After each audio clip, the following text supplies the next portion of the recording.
Ketua kelas, tolong pimpin doanya. Bapak, sebelum kita mulai pelajaran, ada baiknya kita berdoa terlebih dahulu. Berdoa mulai.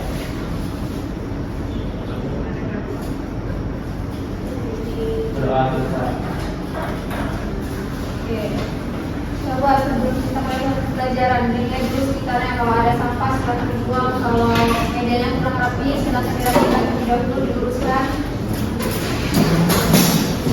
Sudah rapi? Sudah. Oke, hari ini siapa yang tidak hadir? Hadir semua. Bagus semua.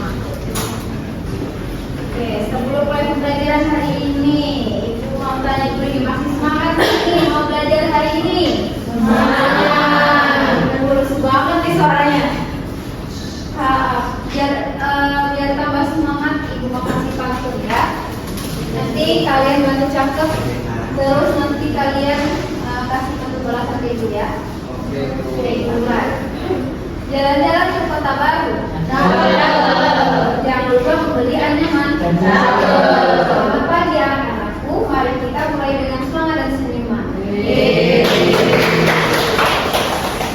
Siapa yang mau nyampein pantun balasan nih? Oke, Laura. Bantu jawab catat dan iya.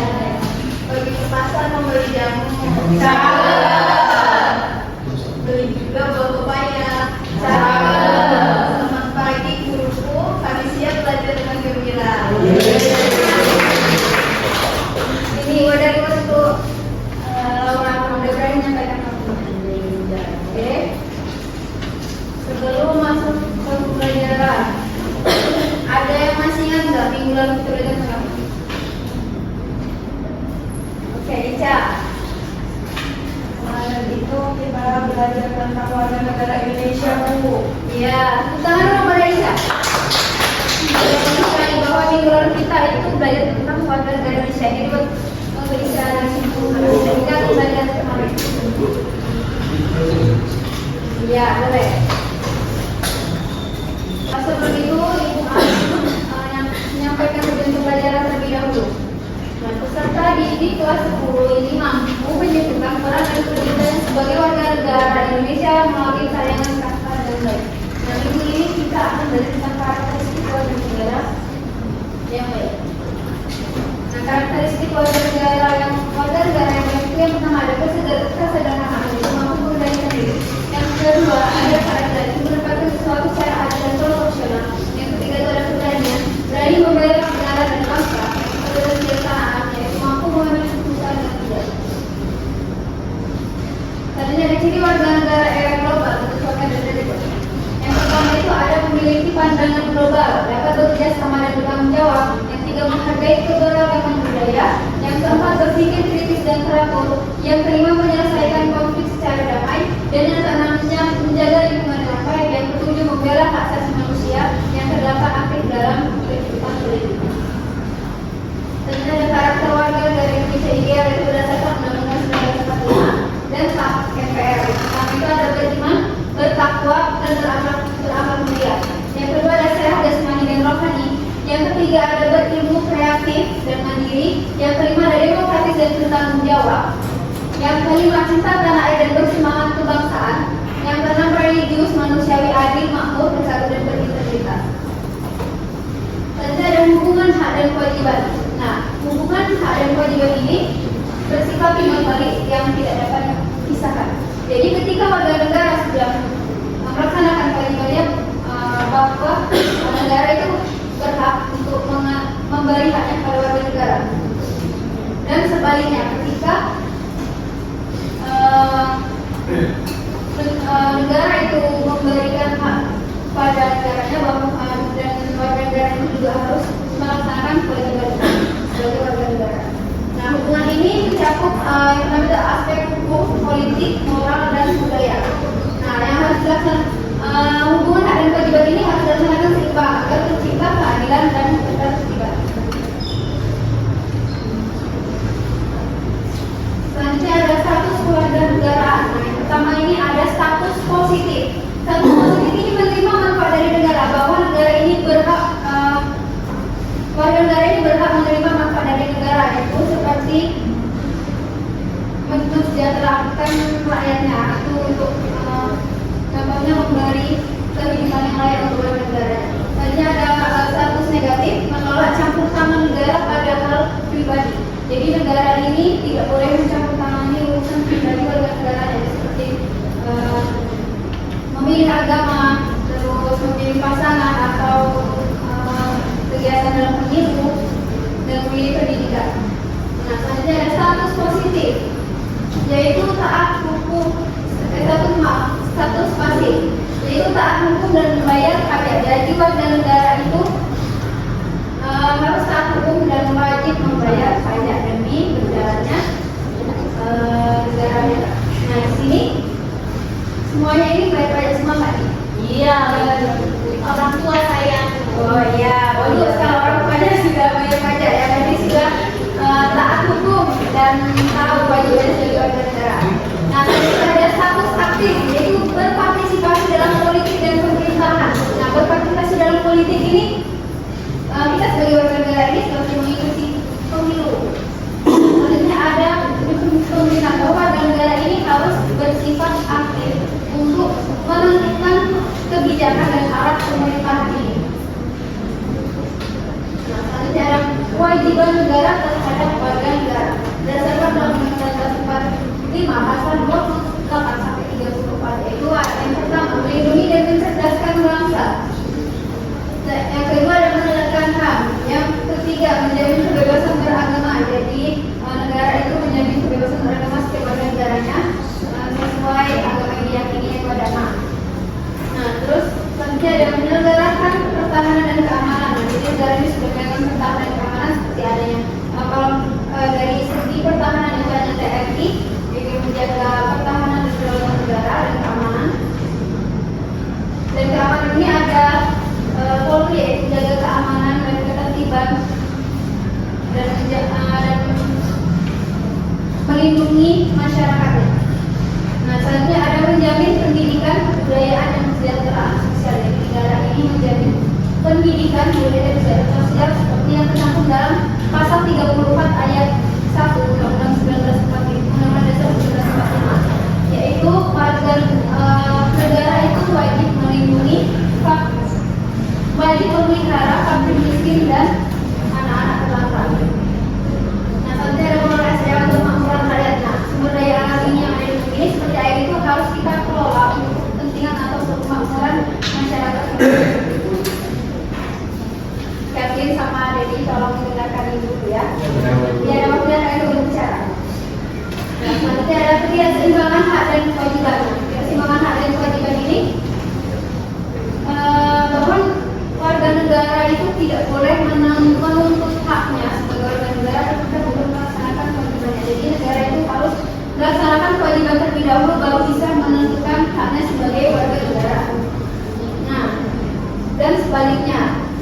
Jadi antara negara dan warga negara ini harus seimbang dan sadar akan peran dan tanggung jawabnya masing-masing supaya tidak terjadi konflik atau tidak keadilan dan keadilan. Sampai sini ada yang mau ditanyakan atau yang dimengerti?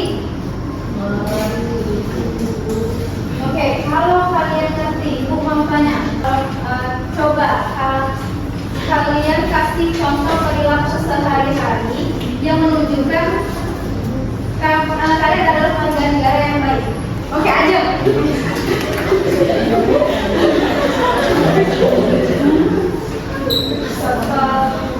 Contohnya itu seperti ada menghormati perbedaan, baik berpendapat, budaya, atau keyakinan orang lain, Bu. Oke, bagus sekali kalian berikan banyak contoh oleh ajar.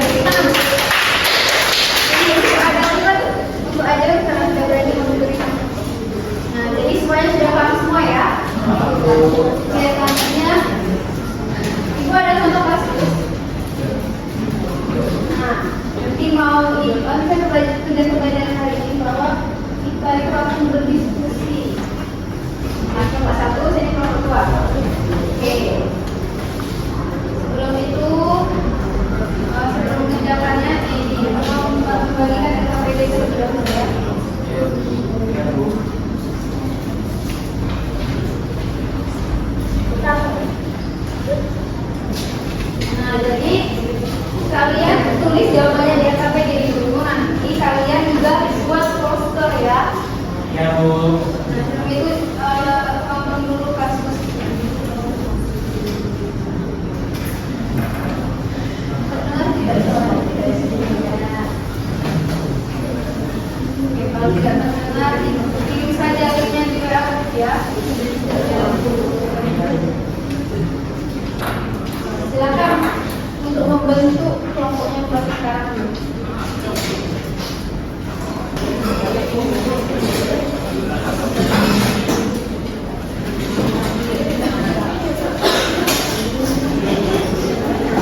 jawaban itu ya kelompok 2 sampai kelompok 5.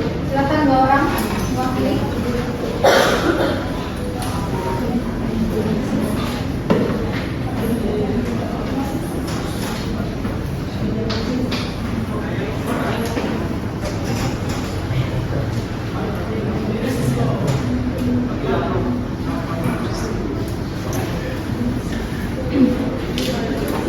Baik, di sini kami dari perwakilan dari kelompok 2 akan memaparkan hasil diskusi kami. Pertanyaan yang pertama yaitu analisis penyebab munculnya gerakan tidak bayar pajak dalam sisi sosial, ekonomi, dan politik. Nah, jawaban dari kelompok kami itu rendahnya kepercayaan masyarakat terhadap pemerintah akibat isu korupsi atau penyalahgunaan dana pajak. Nah, ketiga, puasan sosial karena layanan publik seperti pendidikan, kesehatan, dan infrastruktur dianggap tidak sebanding dengan pajak yang dibayarkan. Dan juga itu pertanyaan yang kedua, analisis hubungan antara tingkat kepercayaan masyarakat terhadap pemerintah dan kepatuhan pajak. Jawaban dari kelompok kami itu semakin tinggi kepercayaan masyarakat, semakin besar kesediaan mereka membayar pajak karena yakin dana tersebut digunakan untuk pembangunan. Selanjutnya kita akan pertanyaan 3, analisis konsekuensi gerakan ini tersebut secara konsisten. Dan menurut kami itu transparansi menyampaikan laporan penggunaan dana pajak secara terperinci menjadi akses dan rutin. Nah, dari kelompok 1 ada yang mau ditanyakan? Oke, Alia silahkan. Baik, saya mewakili kelompok 1.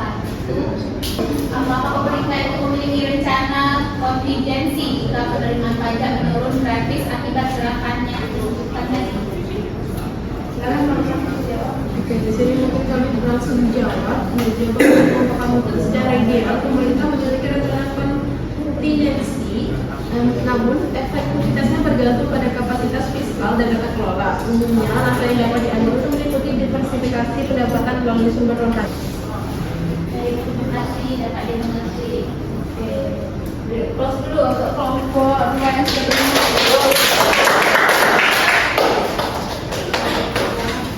Jawaban dari kelompok itu sudah sangat benar dan tepat sekali ya. Nah, karena kelompok sudah maju dan jawabannya sangat benar dan sudah bisa menjawab dengan negara, Ibu kasih kelompok.